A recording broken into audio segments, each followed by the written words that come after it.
screw floated toward space. The man reacted quickly and grabbed the screw.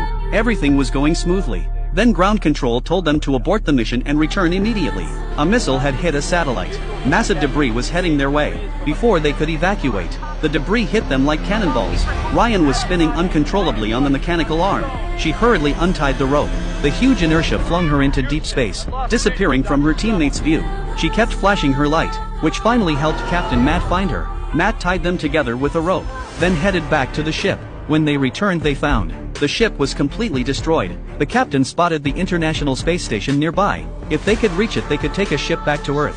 They immediately flew toward the space station. When they arrived, the ship had already left. Only a damaged ship with its parachute deployed remained. This was their only hope for survival. Matt used the last bit of fuel to push them toward the space station. They were going too fast and crashed right into it. After multiple impacts, the connecting rope between them was cut by a solar panel. Ryan hooked her foot on the parachute rope, but Matt was flying off into space. Ryan tried to grab him, but the speed was too fast. She only managed to catch the rope on his body.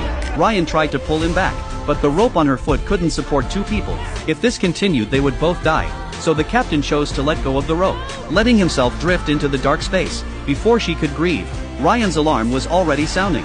The oxygen was depleted. She struggled to open the hatch, successfully entering the cabin, taking off the heavy spacesuit. She tried to contact Matt and ground control, but got no response. She had to launch the escape pod immediately to leave the station. But she was just a repair technician who couldn't pilot. She could only operate while reading the manual. Finally, she successfully separated from the ship, but the parachute was still attached to the escape pod. After flying out, the ship was pulled back. She had to go outside to manually remove the parachute. Just then, the satellite debris came around Earth again. Countless fragments shattered the space station. Fortunately, the escape pod wasn't damaged. Ryan immediately returned inside to adjust course. Ryan pressed the start button, soon entering the atmosphere. Ryan pressed the separation key under pressure. The landing module separated successfully, falling toward Earth like a meteor.